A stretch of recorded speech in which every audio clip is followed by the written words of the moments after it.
पाटलांच्या आईचा त्यांनी नारायणवाडी मागणी केली सत्कार करणारे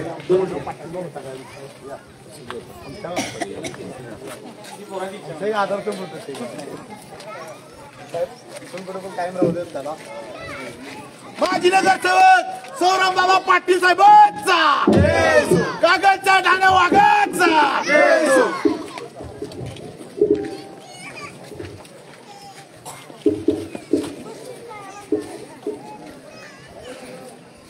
येणाऱ्या 2 डिसेंबरला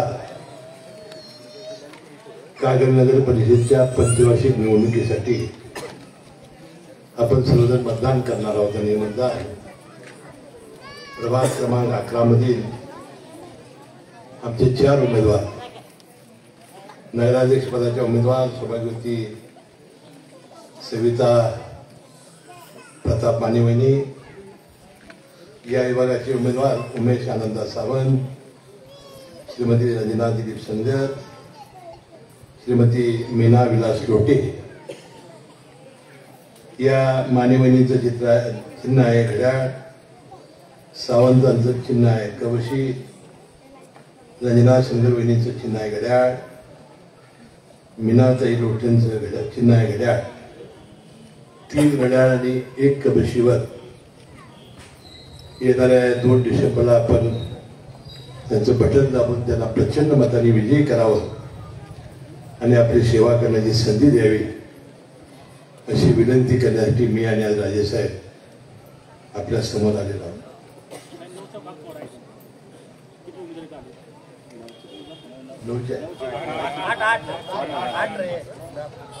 आठचे उमेदवार बाळासाहेब माळी आणि रजिया असलं बुजावर याही दोघांचा प्रभाग थोडा येतोय.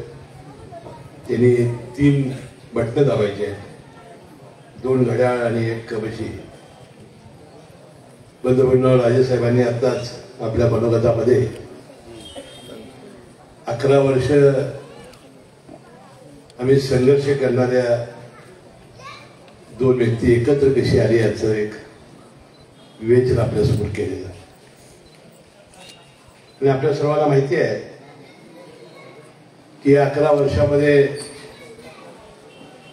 कार्यकर्त्यांच्या मध्ये आमच्यामध्ये संघर्ष झाला. व्यासपीठावरून अनेक गोलीदुली काढण्यात आली, अनेक चित्र विचित्र पद्धतीने प्रचार करण्यात आला. डोकी काही फार फुटली नाही, पण अनेकांना जखमाही झाल्या. आणि मला वाटते ती भाषणं जर आज कोण काढून दाखवत असेल तर आपल्याला आश्चर्य वाटेल की अशी आपण मनोगत व्यक्त केलेली होती. कधी काही आम्ही एकत्र येऊ असं कुणालाही स्वप्नातही वाटलं नाही. अचानकपणानं मुख्यमंत्री महोदय देवेंद्र फडणवीस साहेबांची भूमिका घेतली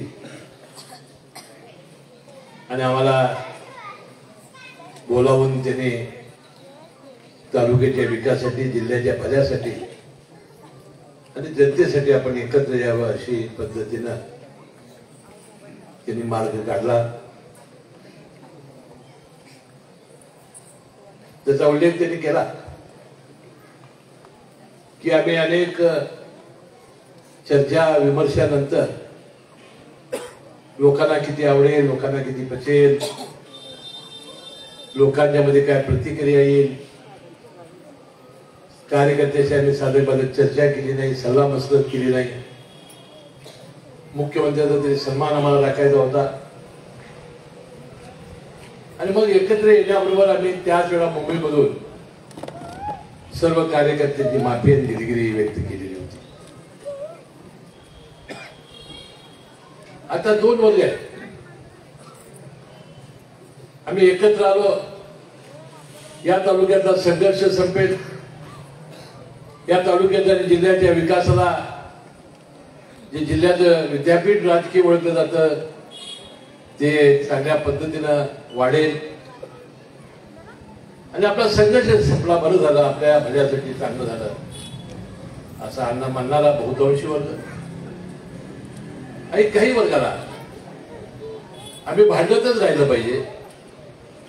संघर्ष केल्याशिवाय आपला फायदा होणार नाही. समज की माझ्यावर अवलंबून राहिले पाहिजेत, मुस्लिम माझ्यावर अवलंबून राहिले पाहिजेत, असा एक मानणारा वर्ग. यामध्ये आपल्याला निवडायचं होतं हा कुठला मार्ग आपण स्वीकारायचा. आणि आम्ही निवडला लोकांच्या कल्याणाचा, जनतेच्या भल्याचा आणि या विकासाचा. पण या तालुक्यामध्ये एका पहिल्यांदा घटना घडलेली नाही, ज्याचा उल्लेख त्या पत्रकामध्ये मी स्वतः केला होता. कैलास वर्षी शामराव भिवाजी पाटील आणि सदाशिवराव मंडलिक यांचे असे संघर्ष झाले. काही वेळाने ते एकत्र आले आणि 78 ते 80, 80 ते 85 अशा 3 विधानसभेच्या निवडणुकीमध्ये सदाशिवराव मंडलिक साहेब आणि राजे साहेबांची लढत झाली, संघर्ष झाला आणि जवळजवळ तोही 11-12 वर्षाचा काळ होता. जवळजवळ 10-11 लोकांचे खून त्यावेळेला पडलेले होते. पराकुटीचा संघर्ष झालेला होता. तुम्हाला अनेकांना आठवत असेल की एका मला वाटतं 80 सालच्या निवडणुकीमध्ये कागल शहरातील लोक हे मुरगुडला प्रचाराला गेले होते आणि हळदीच्या त्या डोंगरावरून दगडफेक करण्यात आली होती आणि आपल्या जवळच्या माळीगल्लीतील हिराबाई मंत्रींना फार मोठी जखम झालेली होती. आज ते हयात आहे. मी अशासाठी त्याचा उल्लेख केला की हे सगळे संघर्ष आपण फसवलेले आहेत आणि संघर्षानंतर मंडलिक साहेब आणि राजेसाहेबांची युती झाल्यानंतर शेवटच्या श्वासापर्यंत एकत्र राहिले. एकत्र राहून त्यांनी या जिल्ह्याचं तालुक्याचं राजकारण केलं आणि तोच किस्सा आणि आदर्श गिरवत आम्ही आज युती केलेली आहे. वाटतं या युतीला आपण दृष्टी लावू नये, युतीला पाठिंबा द्यावा आणि भरघोसपणानं आपण सहकार्य करावं. हा कागल तालुका या राज्यातला पहिला नंबरवर आणण्यासाठी, या तालुक्याच्या जनतेचं सर्व कल्याणासाठी आणि सर्व जनतेच्या जीवनामध्ये चांगले दिवस आणण्यासाठी आम्हाला भरभरून साथ आपण द्यावी अशी कळकळीची विनंती मी या निमित्ताने करतो. बंधू-भगिनींनो, मी मनपूर्वक आभारी आहे ज्यांनी ज्यांनी या 3 प्रभागातील आणि मला वाटते 5 प्रभागातील उमेदवारांनी आमच्यासाठी आपले उमेदवारी अर्ज परत घेतले. एखादा कार्यकर्ता तयारी करत असताना आपल्या जीवनाची 5 वर्ष त्यामध्ये घालत असतो, काम करत असतो. आपल्याला संधी मिळेल, आपण या कागल शहराचे नगरसेवक होऊ, अशी अनेक स्वप्न त्यांनी पाहिलेली असतात. विशा सौरभ पाटील आणि त्यांच्या मातोश्रींचा मी मनपूर्वक आभारी आहे की त्या नगराध्यक्ष पदाच्या प्रबळ दावेदार होत्या. ज्या दिवशी उमेदवारी जाहीर झाली त्याविषयी अतिशय मोठ्या मनाने सौरभ पाटील, त्यांच्या मातोश्री आणि सगळं त्यांचं कुटुंब, तात्यासाहेब असतील, रोहित असेल, बाबूड पाटील असतील, यांनी मनापासून येऊन भयामानांना पाठिंबा देण्याचा निर्णय घेतला. आम्हाला घरी बोलावलं आणि कसलीही किलबिश मनात न आणता त्याने आम्ही घेतलेल्या निर्णयाच्या मागे ठामपणे उभारण्याचा निर्णय घेतला आणि आमच्या त्या समन्वय समितीमध्ये ते प्रमुख म्हणून आर्थिक काम करतायत. मी त्यांचा मनपूर्वक आभारी आहे. अनेक उमेदवार, सगळ्यांची नावं माझ्याकडे आज नाही, त्या सगळ्यांचा मी मनपूर्वक आभारी आहे की आमच्या विनंतीला मान देऊन त्यांनी राष्ट्रवादी काँग्रेस पक्ष आणि शाहू आघाडीला पाठिंबा देण्याचा निर्णय अतिशय मोठ्या पणाने घेतला, त्याग केला. अनेकांची त्यागाची किंमत करता येणार नाही, अनेकांचं मोल त्याचं करता येणार नाही. भविष्यामध्ये हा जो त्यांचा बॅकलॉग आहे तो भरून काढण्याचा प्रयत्न आम्ही दोघं करू. जी जी संधी त्याला देता येईल, त्याचा मान सन्मान करता येईल, या पद्धतीने आम्ही प्रयत्न निश्चितपणाने करू.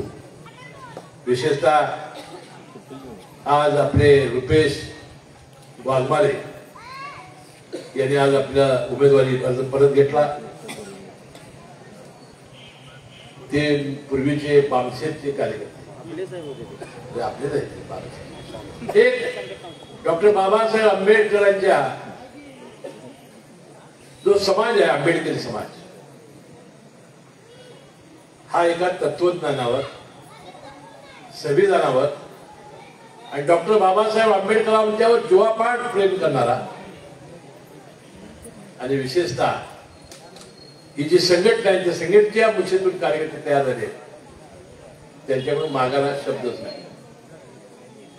माझ्या आणि राजेसाहेबांच्या विनंतीप्रमाणे तत्वाला बुरड घालून मनाला बुरड घालून बाबा गावातले दोन नेतेमध्ये एकत्र येत आहेत त्यांच्या या युतीला प्रतिष्ठा लावायची नाही एका प्रामाणिक भावनेनं त्यांनी जो आज पाठिंबा दिला त्यांनी जे आमच्यावर ऋण केलेलं आहे ते फार मोठं ऋण आहे कारण तो एक तत्वाचा एक सच्चा कार्यकर्ता आहे. मी त्यांचे मनपूर्वक आभार मानेन. बंधूंनो अनेक वर्ष या शहराची या तालुक्याची सेवा करण्याची संधी आम्हाला मिळाली आणि काही प्रश्न प्रलंबित आपले राहिलेले आहेत. आपल्याला शाहू गार्डनच्या पलीकडे एक बुद्ध विहार उभा करायचा आहे. माझी आणि सामाजिक न्याय मंत्री संजय शिरसाट यांची भेट झालेली आहे आणि जवळजवळ 40 कोटी खर्च करून आपण तिथं बुद्ध विहार बांधणार आहोत. मला वाटतं या राज्यातलं सर्वोत्कृष्ट मी काय त्या नागपूर बिगपूरची दीक्षाभूमीची वगैरे तुलना नाही करणार पण एक सुंदर आपण बुद्ध विहार बांधण्याचं आम्ही आता वचननाम्यामध्ये दिलेलं आहे आणि आपल्या प्रभागातील रमाईची प्रकरणाचा उल्लेख राजेसाहेबांनी केला. मला वाटतं एखादं राहिले का नाही मला माहिती नाही. म्हणजे आमच्या कागल शहरामध्ये जेवढी रमाईची प्रकरण झाली ती राज्यात कुठंच दोन नगरपालिकेत झालेली नाही. रेकॉर्ड ब्रेक झालेला आहे. आता जागाच नसल्यामुळे अडचण झालेली आहे. आपण घरकुलाचं स्वप्न आणि पुन्हा ठेवलेलं आहे आणि म्हणून या प्रभागातील राहिलेली छोटी मोठी सगळी कामं करणं. आता इथे एक अभ्यासिका ही मंडळी चालवत आहेत किती चांगलं काम ती मंडळी करत आहेत. मला जाता उल्लेख राजेसाहेबांनी केला गोसाई वडवाडी आणि त्या झोपडपट्टीच्या भाटकात आम्ही हेच नमूद केलं की ठीक आहे निवडणुका होतील निवडणुका येतील राजकारण होत राहील पण आम्ही समाजाचं काही द्यायला लागतो का नाही. काय नुसत्या निवडणुका आल्या की मतं मागण्यासाठी जायचं त्याचा खऱ्या अर्थानं शाश्वत विकास कसा करायचा त्याची मुलं कशी शिकली पाहिजे. आणि मी त्या तरुणांचा फार मोठा आभारी आहे की ती पुस्तकं घ्यायला माझ्याकडे आली अतिशय सुंदर अभ्यासिका. आणि मुळात राजेसाहेबांनी मी सांगत होतो आंबेडकर समाज हा आक्रमक आहे संघटित आहे आणि डॉक्टर बाबासाहेब आंबेडकरांच्या शिकवणीप्रमाणे चालणार आहे आणि कसलीही तत्वाची तडजोड न करता हे शिक्षणामध्ये सुद्धा आता आघाडीवर राहिलेले आहे. ज्यांचं कुणाचं शिक्षण झालं नसेल ज्यांना करता येत नसेल यासाठी आम्ही निश्चित सहकार्य करू अशी अपेक्षा मी या निमित्ताने व्यक्त करतो. बंधूंनो आम्ही एकत्र आलोय एकत्र राहण्यासाठी आणि आपण सर्वांनी मोठ्या सहकार्य करावं. आता गणेश कांबळे म्हणाले मी सगळ्यांची नावं काय घेतली एका दुसरं राहायला की नाराज झाला कारण दोन्ही पार्टीचे सगळे प्रमुख इथे उपस्थित आहेत. तर या कागल शहराचा विकास आम्ही चांगला तर करूच मला एक गोष्ट आज नमूद केली पाहिजे आपल्या समोर की आमच्यातले किती इच्छुक असावेत. 10 इच्छुक होते आणि तो प्रभाग होता पुरुषाचा. मुख्यमंत्री महोदयासमोर जेव्हा चर्चा सुरू झाली 5 सीटापासून मी सुरू केलं. मुख्यमंत्री महोदय म्हणाले की गेल्या वेळेला त्याच्या सीटा जेवढ्या आल्या तेवढ्या द्या वाढलेल्या काही देऊ नका उपनगराची जरा वाटणी करा आणि तोडगा त्यांनी काढला. आता आपले सावंत हे निवडून आलेले होते त्यामुळे ती सीट तिकडे गेली. मग आपल्याला महिला आली. महिला भरण्याचा आग्रह अनेकांना मी केला तर ते म्हणजे आम्ही काय महिला भरणार नाही पुरुष आम्हाला पाहिजे तत्वाशी तडजोड आहे.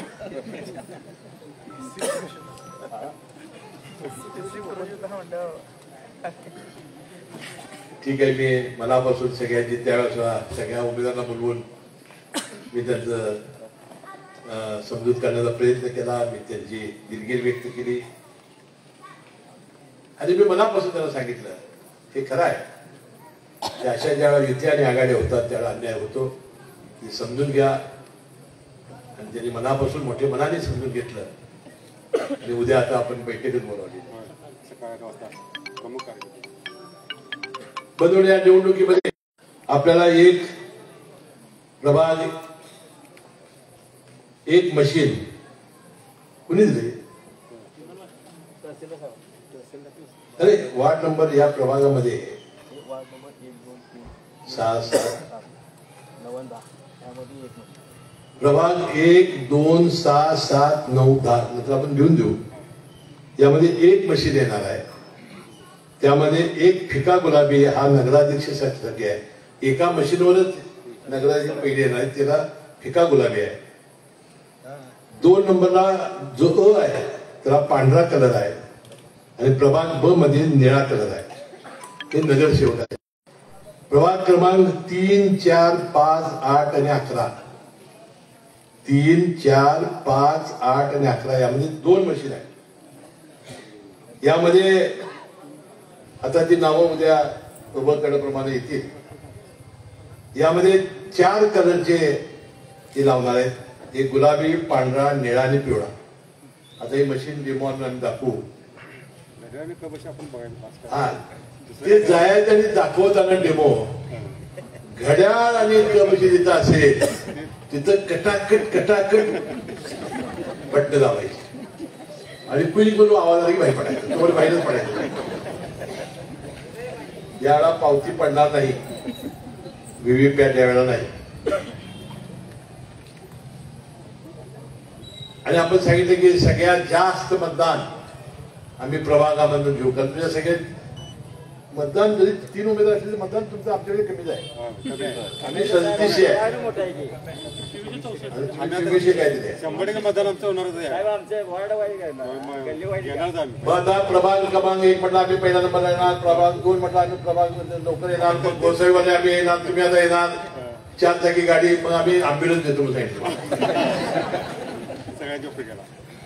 सगळ्यांच्या उपयोगाला बदलून आपण आता काय झालेलं आहे की 2 गटाची ईर्ष्या संपल्यामुळं थोडं आपण मलजोळ. आता असं मळगून चालणार नाही. निवडणूक म्हणजे निवडणूक म्हटल्यानंतर तो एक माणूस आणणं, परगावचा माणूस आणणं, परमोशी बंद केले.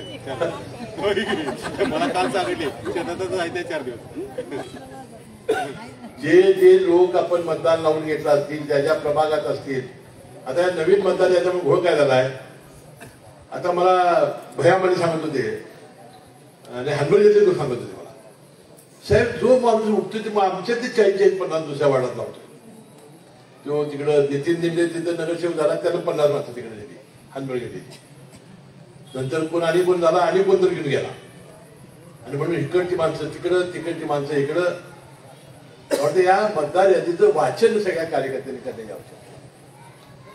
आणि प्रत्येक माणसाच्या मागं आपण कार्यकर्ते जोडले पाहिजे. दोन्ही गटाचे रोज एकत्र बसलं पाहिजे, रोज समजावून सांगितलं पाहिजे, रोज फिरलं पाहिजे. सगळं परत घेतलं म्हणजे साधा आलबेल असं समजू नका. अशाने घात होईल आपला. आणि सगळ्यात ओव्हर कॉन्फिडन्स वाईट. म्हणून मी विनंती करते सगळ्या कार्यकर्त्यांना, या निवडणुकीमध्ये आपण सगळ्यांनी कसोशीनं काम करा. आपण केलेला त्याग आम्ही लक्षात ठेवू. आणि तुम्हाला मी विश्वास देऊ इच्छितो की पुन्हा एकदा संधी या कागदावर म्हणजे आम्हाला दोघांना द्या. या कागदचं स्वर्ग बनल्याशी आम्ही राहणार नाही असा विश्वास मी या निमित्ताने व्यक्त करतो. राहिलेल्या सगळ्या योजना घराघरात झोपडीपर्यंत नेण्याचं काम आम्ही आणि आमचे सगळे कार्यकर्ते करतील. तुमच्या जीवनात आनंदाचे, कल्याणाचे दिवस आणावेत यासाठी रात्रीचा दिवस करू, हाडाची काढं, रक्ताचं पाणी आम्ही करू एवढा विश्वास मी या निमित्ताने देतो आणि आपली सर्वांची रजा घेतो. जय जय महाराज.